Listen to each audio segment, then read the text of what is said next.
tenang. Tolong selamatkan dia. Bunda, tenang. Bunda harus tenang.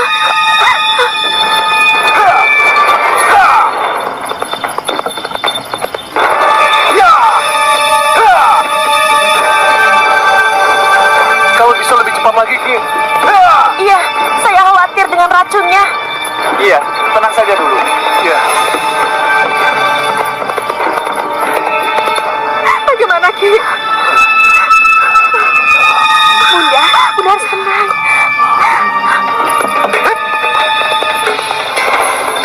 Ki, ayo cepat sedikit. Tenang saja, Nyi. Di tengah suasana yang tegang, Nyi Bira melaju dengan kereta kuda yang berpacu cepat, khawatir dan terburu-buru. Di dalam kereta, duduk seorang tabib yang terkenal mampu menyembuhkan segala penyakit. Mereka menuju Kakutemenggungan, tempat di mana Bayu Samudro terbaring sakit. Begitu tiba, tabib segera memeriksa kondisi Bayu Samudro yang semakin memburuk, ditemani oleh Putri Ambarwati dan seorang murid lainnya. Bersama-sama mereka berusaha menyembuhkan Bayu Samudro yang terjerat penyakit misterius. Saya tidak sanggup. Ayo, kamu tidak boleh mati. Bunda, tenang Bunda. Ayo.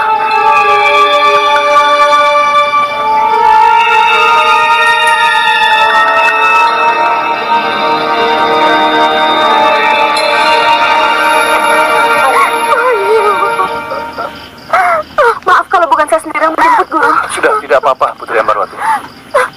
Tolong segera tabib. Boleh saya melihatnya dulu?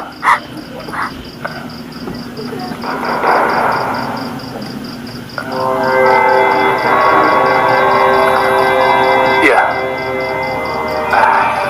Sama, ya guru. Cepat. Cepat.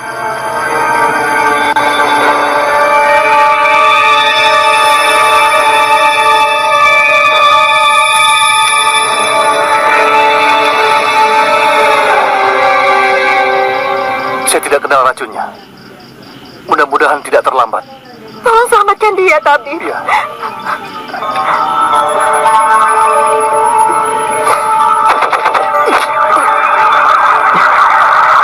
Samahong. Ambarwati.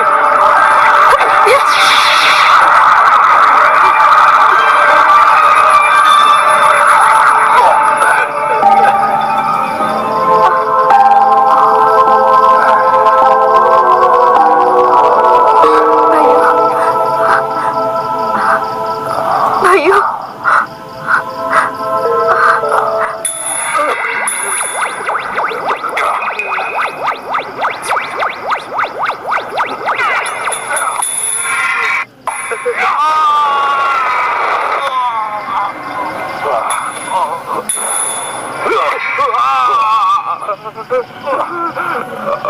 Kamu mau pamer kekuatan? Mau menunjukkan bahwa bisa berubah menjadi 2, menjadi 4? Kamu tidak boleh melakukan itu. Belum saatnya. Tugasmu hanya melepaskan anak panah ke sasaran dan kabur. Tidak lebih dari itu.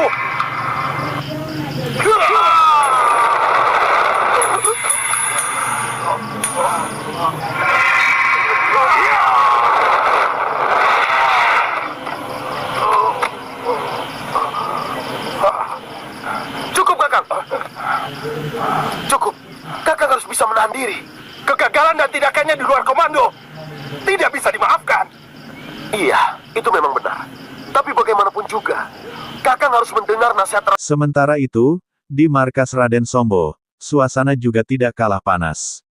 Seorang anak buah yang gagal menjalankan tugasnya, hanya diperintahkan untuk menembakkan panah gendam namun terlibat pertarungan, dipukuli habis-habisan oleh rekan-rekannya. Raden Sombo mendengar laporan tersebut dan tersenyum puas, yakin bahwa Bayu Samudro akan segera menemui ajalnya, membuka peluang bagi dirinya untuk menguasai wilayah Kakutemenggungan. Kegembiraan terpancar di wajah para penjahat yang melihat masa depan yang cerah bagi mereka. Jadi bisa dibayangkan apa yang terjadi kalau sampai benteng itu roboh. Iya, saya mengerti. Saya bisa menerima penjelasan ini. Tapi, tindakannya yang di luar komando tetap tidak bisa dimaafkan, Raden. Kerusuhan. yang diceritakan dan keterkejutan Yudo Turonggo menghadapi prajurit yang tidak bisa mati dan semakin banyak kalau dilukai. Itu merupakan cerita tersendiri yang harus dinikmati. Maksud Raden? Itu artinya aku dan ibu tidak sia-sia membayar kalian mahal. Kalian akan menjadi prajurit yang handal, prajurit yang tidak terkalahkan, prajurit Gegirisi yang akan membuat Yudo Turonggo dan Katumenggungan kalang kabut. Terima kasih, Raden. Raden, bagaimanapun juga kita harus mengirim utusan lagi untuk melihat dari dekat bagaimana keadaan Katumenggungan dan bagaimana nasib Bayu Samudro. Nasib Bayu Samudro sudah jelas, Bu. Sekarang dia sekarang, dan sebentar lagi dia akan mati.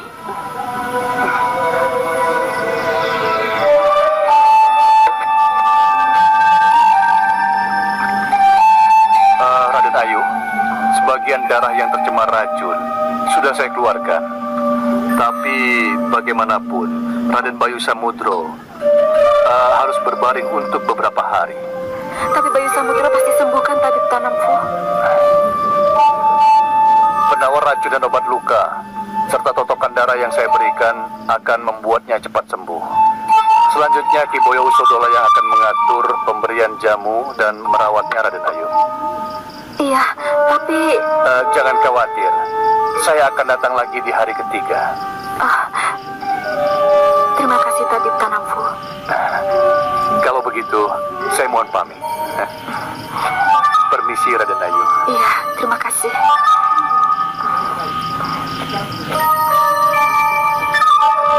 Bunda, mohon izin untuk mengantar Sambet ini keluar.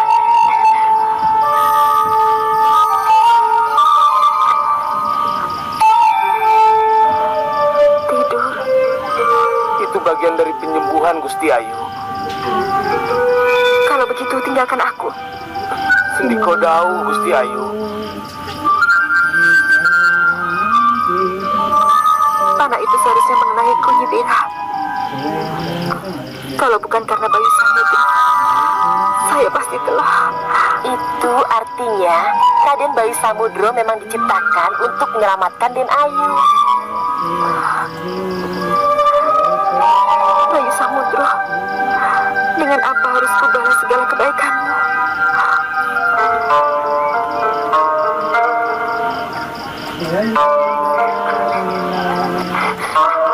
Guru, mohon kepastian. Apakah racun yang ada di dalam tubuh Bayu Samudro benar-benar bisa terkuras habis?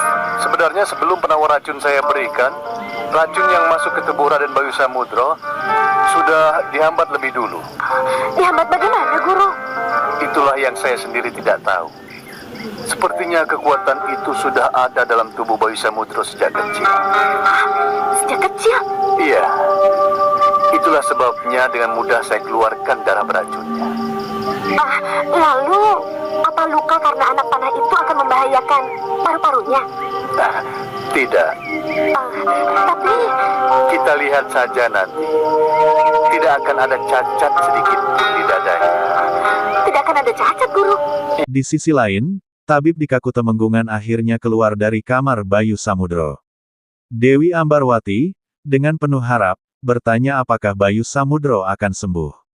Sang tabib menjawab dengan yakin bahwa Bayu Samudro akan pulih, karena tubuhnya memiliki kekuatan untuk menyembuhkan dirinya sendiri. Ambarwati tampak bingung, namun tabib dengan sabar menjelaskan secara rinci, membuat Ambarwati mengerti. Percakapan pun bergeser ke hal-hal yang lebih ringan, dan Ambarwati bercanda dengan kakak seperguruannya, membicarakan tentang kehamilan yang belum kunjung tiba dan keinginan untuk bermain akrobat bersama. Oh ya, Melan kirim salam. Iya. Bagaimana Melan? Baik, sangat baik. Samho. Apa Melan sudah? Belum, tentu saja belum, Putri Ambarwati. Samho? Kenapa jadi berubah? Jangan panggil saya dengan Putri. Saya adalah Ambarwati, adik angkatmu, sahabat, dan saudaramu. Iya. Samho, kita tetap bersaudara. Saya tidak ingin ada perubahan di antara kita. Iya, baik-baik, Ambarwati. Nah, begitu. Samho, kapan kita main akrobat lagi? Masih boleh, Ambarwati? Ya, tentu saja boleh. Ya. Ya, ayo. Iya.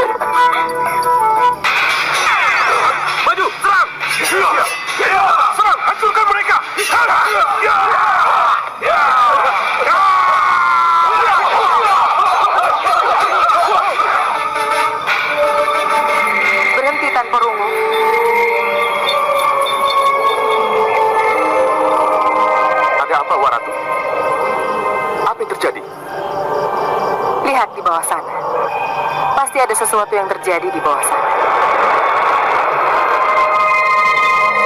Ada apa, Kanjeng Ratu? Tapak Dento, coba lihat apa yang terjadi di bawah sana. Sendiko Dawu, Kanjeng Ratu.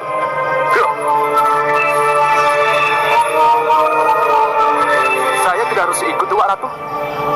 Tidak usah, kita tunggu saja.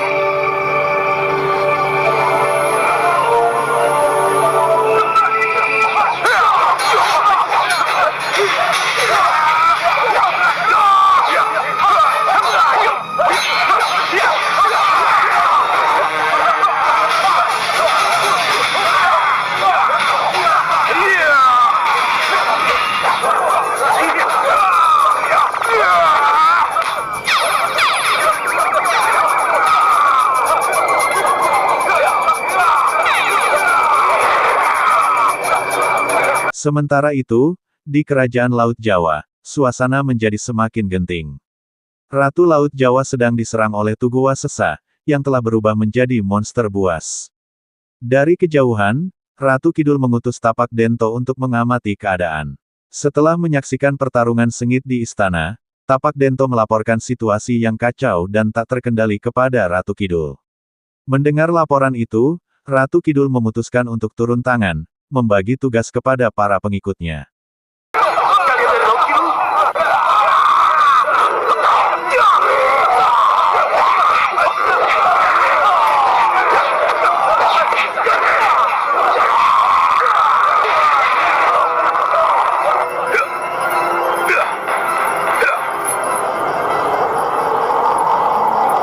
Lapor, Kanjeng Ratu. Iya, katakan. Tugu Wasesa buat ulah lagi, Kanjeng Ratu. Siapa yang menghadapinya? Senopati Karang Prakoso, Kanjeng Ratu. Kembang Lor dan Pending Utomo? Tidak kelihatan, Kanjeng Ratu. Mungkin berjaga di dalam melindungi Ratu. Ada penjelasan lain yang bisa kamu berikan kepadaku, Tapak Dento? Ya, saya melihat keanehan dari Tugu Wasesa, Kanjeng Ratu. Apa itu? Tugu Wasesa bisa berubah menjadi dua sosok bulu hijau, Kanjeng Ratu. Tugu Wasesa bisa berubah menjadi dua sosok bulu hijau? Kacing Yandawu, Kanjeng Ratu. Jadi kalau begitu, Tugu Wasesa yang membuat kerusuhan, bukan Tugu Wasesa yang sebenarnya. Ya, saya kira begitu, Kanjeng Ratu. Apa boleh buat? Kita harus ikut campur. Sendiko Dawu, Kanjeng Ratu. Tapak Dento dan Bagus Torodipo, kalian harus membantu Karang Prakoso. Aku dan Roro Deno akan menembus ke Segorolo. Mohon restu, Kanjeng Ratu. Mohon restu, Wak Ratu. Iya, pergilah. Kalian ikut aku. Mari, Raden. Iya.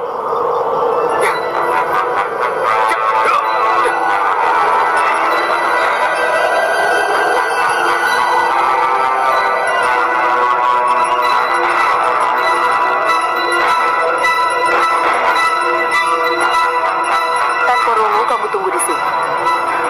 Ya. Roro Deno, ikut aku. Sendiko Dawu, Kanjeng Ratu.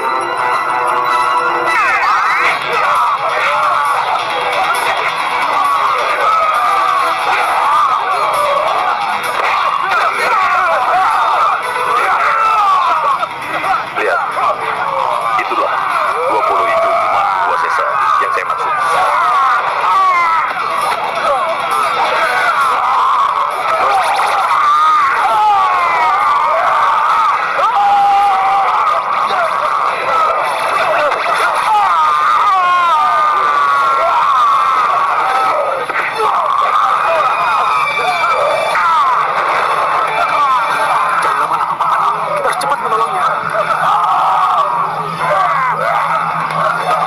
Kalian boleh siaga, tapi jangan menyerah kalau tidak kusuruh.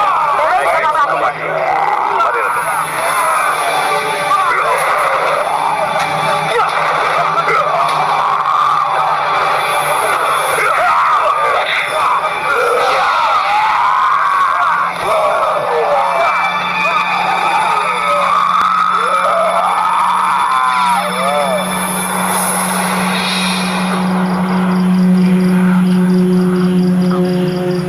Kurang ajar kamu, Tapak Dento.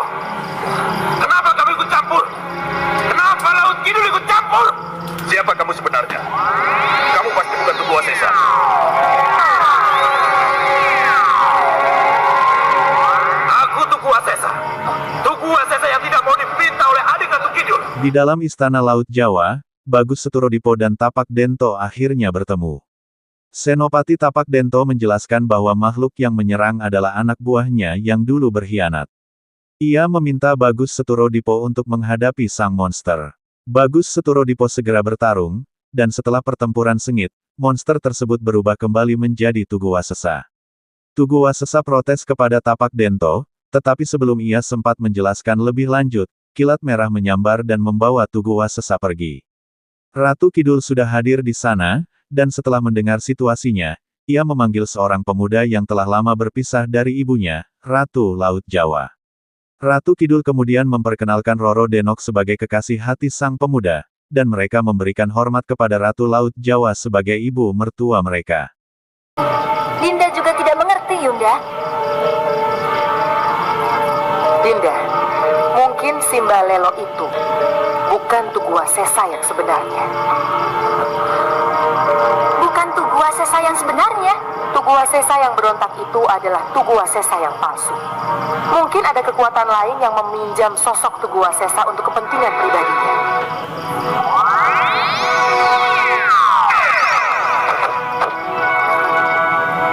Benar Kanjeng Ratu. Kami juga punya kesimpulan begitu. Lalu bagaimana? Tugu Wasesa palsunya bisa ditangkap? Mohon maafkan kami Kanjeng Ratu. Seperti yang pernah terjadi, gumpalan cahaya merah berkecepatan tinggi membawanya pergi. Gumpalan cahaya merah berkecepatan tinggi? Kasinggian dawu Kanjeng Ratu. Bagus Torodipo. Dadong dawu Waratu. Bagus Torodipo. Wak Ratu.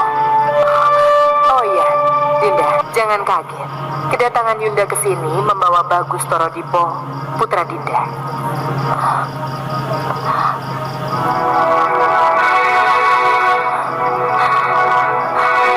Bagus Torodipo.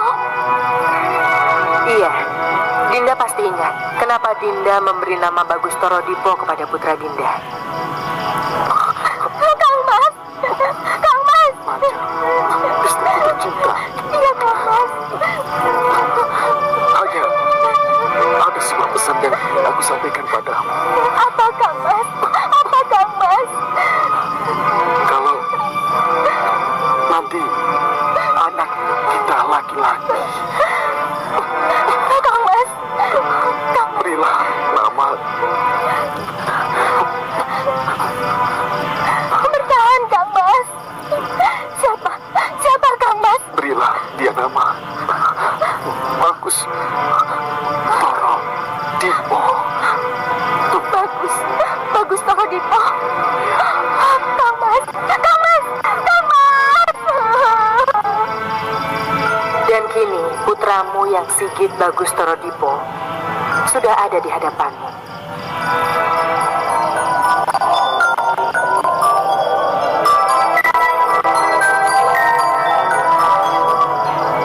Bagus Torodipo. Putraku. Kanjeng Ibu, Selamat datang Bagus Torodipo. Putraku. Kakang Bawono, semoga dari surgamu kau saksikan pertemuan bahagia kami ini. Kamandamu pasti ikut menyaksikan pertemuan bahagia ini, putraku. iya Kanjeng Ibu. Nanda juga mendengar bisikannya. Kebahagiaan Ramandamu akan lebih lengkap kalau Nanda nyatakan juga siapa wanita yang Nanda bawa itu. Iya Waratu.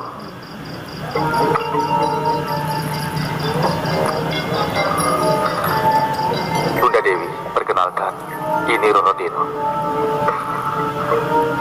Roro Denok, Iya, Nanda dan Roro Denok saling mencintai. kalau memang sudah menjadi pilihan dan Anda berdua sudah saling sehati, tentu Ibu merestuinya. Terima kasih, Kanjeng Ibu. Kemarilah Roro Denok. Ayo sana, aturkan sembah bektimu. Terimalah sembah bakti Terimalah kami, sembah Kanjeng bekti Ibu. saya, Kanjeng Ratu. Panggil aku Bunda Roro Denok. Kanjeng Ratu. Bunda. Panggil aku Bunda, Roro Denok. Inggih, Bunda. Westaken dawuh.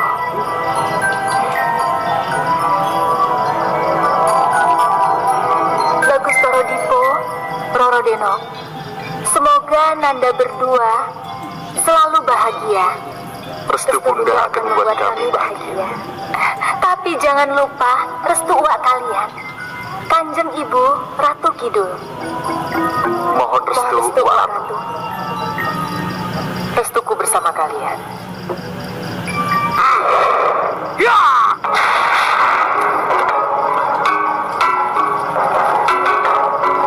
Ya!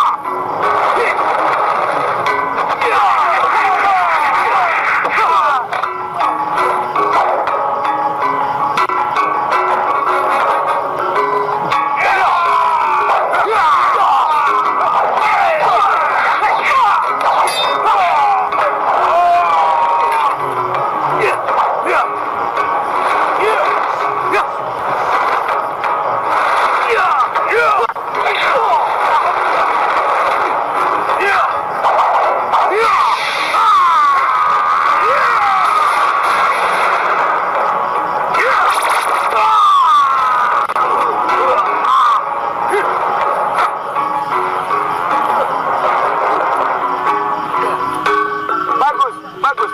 Sangat memuaskan. Ayo, ujilah mata Sito. Latih handal kalian. Ayo, ujilah mata Sito. Hidup mata Sito. Mata Sito. Hidup mata Sito. Bagus mata Sito. Ternyata latihan kerasmu membuahkan hasil. Terima kasih, Raden. Hidup mata Sito. Hidup mata Sito. Mir, Den, Raden, ada kabar baik. Kabar baik apa, Kek? Bayu Samudro, Den. Bayu Samudro kena panah beracun. Bayu Samudro kena panah beracun? Iya. Dari mana kakek tahu kalau Bayu Samudro kena panah beracun? Kita ke dalam. Kita bahas di dalam saja. Ayo, minggir.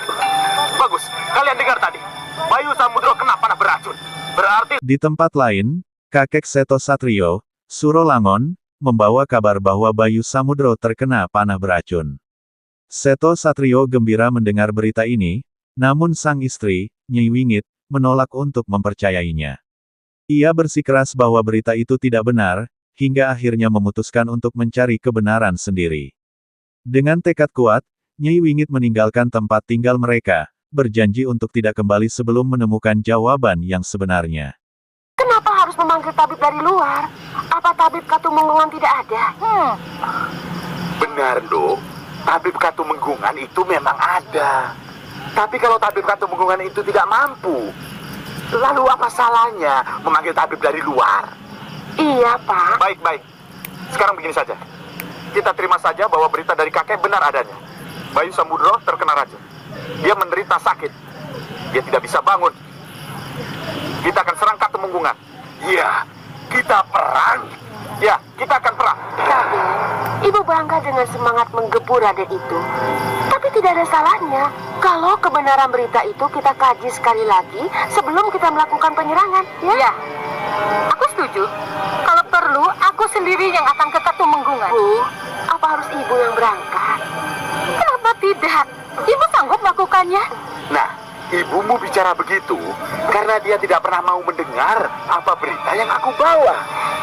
Sudah, Ki, sudah. jangan salahkan aku kalau aku tidak percaya dengan berita yang kau bawa. Ayo, tolong katakan, kapan kamu ketemu dengan kusir itu? Dan kenapa kusir Katumenggungan itu mau menceritakan tentang Bayu Samudro yang kena panah kepadamu? Dengar, kusir itu memang tidak pernah cerita langsung dengan aku. Tapi tukang kuda yang memasang sepatu kudanya lah yang cerita dengan aku. Karena sepatu kuda itu harus cepat dipasang. Harus berlomba dengan waktu. Berlomba dengan racun yang mengenai Bayu Samudro. Nah, ini kan yang berbelit-belit dan itulah yang harus diluruskan. Sudah, aku akan segera ke Katumenggungan. Dan jangan melakukan apa-apa sebelum aku pulang. Sediakan kereta. Aku butuh kereta. Ibu. Biarkan ibumu pergi. Tidak usah dipanggil-panggil. Dia memang keras kepala. Sudah, Bu. Sudah. Ibu takut kalau terjadi sesuatu dengan nenekmu di Katumenggungan, Raden. Ibu takut.